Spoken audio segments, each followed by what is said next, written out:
Hello, everyone. My name is Laarni Bernadette Kananan, the curator for this virtual exhibit on the history and impact of urban art. Here in this exhibit, you'll find pieces by writers and artists during the Renaissance of graffiti art in New York City. Many of these pieces were made during the 1980s, so please join with me and walk through history together. Here is a piece by a writer named Lee, born in 1960, called Graffiti 1990, painted on a wall in a handball court. This piece depicts the text Graffiti 1990 in bright colors, seemingly in space, as an individual on a hovering board looks as if they're going to fly into the text. Above Graffiti 1990 says, "The Fabulous Five for Old Times," potentially referencing Lee's time with a crew of writers called the Fabulous Five, which included Fab Five Freddy, Lee, Doc 109, Mono, and many other writers later down the line. The crew would famously work on collaborative pieces together in an effort to brighten the image of urban, street, and graffiti art as contemporary heads started gaining more curiosity towards subculture in the early 1980s. Next, we have this untitled piece from Scene, a writer from the Bronx, painted on a subway car in 1981, which was later destroyed. This work depicts a cartoonish person with a text block next to them saying, "Me and my boys turn on the toys. When we seek the trains, they go insane. That's what it is. The name of the game is graffiti. Fame." This piece was done when Scene was in his early 20s, going after the attention that was being given to this new art form. Many of the writers you'll see in this exhibit started quite young, usually while they were still in high school. It was through the lens of young people that these works were being made, usually young people of color. Writers like Lady Pink and Zephyr lived and breathed their art and work, but also quickly realized how they needed to develop community and structure in order to move forward. An issue inherent with urban, street, and graffiti art was the destruction and defacement of it due to mixed responses from both the city and its communities of its existence. While two of these pieces in this portion here of the exhibit, Carl Pink by Lady Pink and Mare 139 and Style Wars by Knock 167, have not been confirmed if they were destroyed, Break by Futura 2000, done on the entire length of a subway car, was confirmed to be destroyed. Futura 2000, who served in the US Navy before becoming a writer, states plainly that, quote unquote, "everything is now legit, in that everything has to be legal before being done." Unlike many other writers in this exhibit, Future 2000 preferred to work alone, simply going in and out to get as much work done. It was only in late 1981 where the artist had decided, much earlier than a lot of other writers in his field, to stop trying to write illegally and get work out through his studio.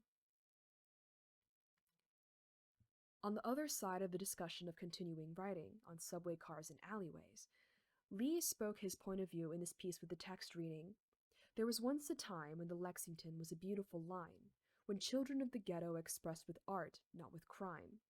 But then its evolution passed, the transit's buffing did its blast, and now the trains look like rusted trash.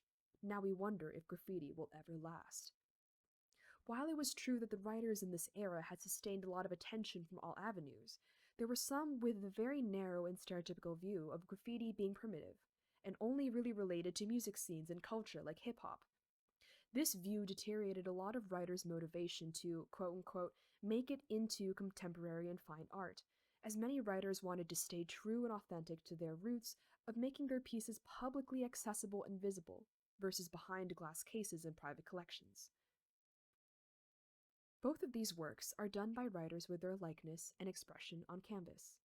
Futura's 2000's Under Metropolis depicts a man, supposedly the writer himself, holding a spray can with the piece angled in such a way that it seems that we are looking from above. The piece involves a rather limited color palette compared to Futura 2000's other pieces, especially his earlier works like Break, which involves so many colors. The overall composition of this piece, however, is very reminiscent of Break with the inclusion of bursts of color that seem very cloud-like. Lady Pink, one of the very few prominent female writers from the graffiti renaissance scene in New York City, has several works titled Pink Piece, which is in relation to her name. In the book American Graffiti by Margot Thompson, Lady Pink describes herself as a feminist that didn't know that she was a feminist at the time. Her work, like this one, involves color and detail that many male writers did not have the gall to do.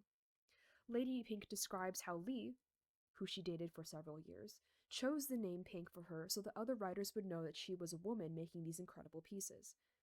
Lady Pink felt pressured, even if it meant positively, to be a figure for women in the writing scene, so she pushed forward into contemporary art so more people could see her work. On her website, you can see all of her illustrations and murals that she's done throughout the years. Since her time running in the subway tracks, Lady Pink has worked professionally with art galleries, landowners, and communities.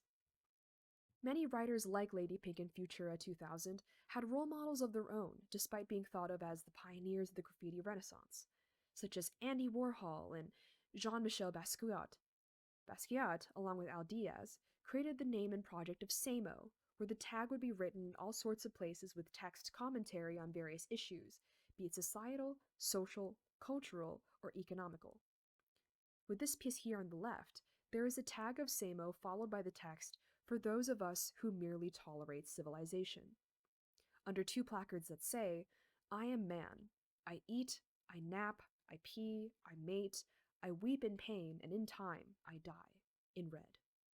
This work can mean that Samo, and by extension Basquiat and Diaz, felt that those who just worked within the whims of society only do what is necessary to survive before their time comes. These sorts of sayings by the duo behind Samo were littered all over New York City, with Diaz saying that it was in part inspired by Greco-Roman philosophy, and that he and Basquiat thought they were ahead of their game by painting their commentaries in public spaces. Jean-Michel Basquiat started his career in urban art much earlier than most writers known to the culture today, with a young artist swiftly caught up in the ranks of bigger names and spaces, just as writers like Lady Pink and Futura started tagging subway cars. This piece, Cadillac Moon, was among one of the few pieces that Basquiat made for the film New York Beat. Basquiat's co-star Debbie Harry, who is a member of the band Blondie, purchased the piece for only $200. In this piece, you can see that Samo was crossed out and opted to sign it with his actual full name, with a car that can be assumed to be a Cadillac being taken apart in different TV screens, and the letter A being repeated all over the canvas. This piece, as some art commentators have stated online, can be used to mark Basquiat's transition from urban art to being a gallery artist. Unfortunately, though, Basquiat passed away in 1988 at the age of 27. While the era of graffiti art seems to wane as more urban areas opt for a more brutalist, monochrome feel, other places in the world, like Tokyo, Japan, have individuals taking inspiration from the movement in New York City and are finding ways to emulate it in the rather culturally conservative country. An artist duo of brothers, Chart and Bach, teamed up to make this piece as a call for a more loving and empathetic culture, with the text saying, "Let's change the world. LGBTQ+, BLM, and fight the power." Urban art, at its core, has been an expression of the self, which can only continue if people allow it the space to exist.